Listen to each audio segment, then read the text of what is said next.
في حادثة مؤلمة هزت الرأي العام المحلي، شهد مستودع الأموات بالمستشفى الإقليمي الأميرة لالا عائشة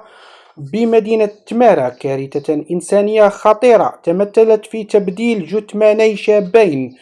ما أدى إلى دفن جثمان شخص في غير مكانه الشرعي وسط صدمة وذهول أسرته. وتعود تفاصيل الفاجعة إلى صباح هذا اليوم، حين فوجئت عائلة أحد الفقداء أثناء مراسم الدفن بأن ملامح الجثمان الذي تم تسليمه لا تعود لابنهم، ليتضح لاحقا أن إدارة المستشفى ارتكبت خطأ فادحا في تسليم الجثامين، حيث سلمت لهم جثة شخص آخر. هذا الحادث المروع خلف حالة من الهلع والاستياء العميق بين صفوف أفراد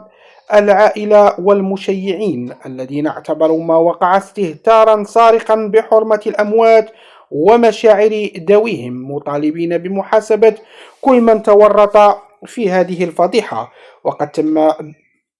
بحث فتح بحث قضائي تحت إشراف النيابة العامة المختصة بتمارا لتحديد المسؤوليات ومتابعة كل من ثبت تقصيره أو تورطه في هذا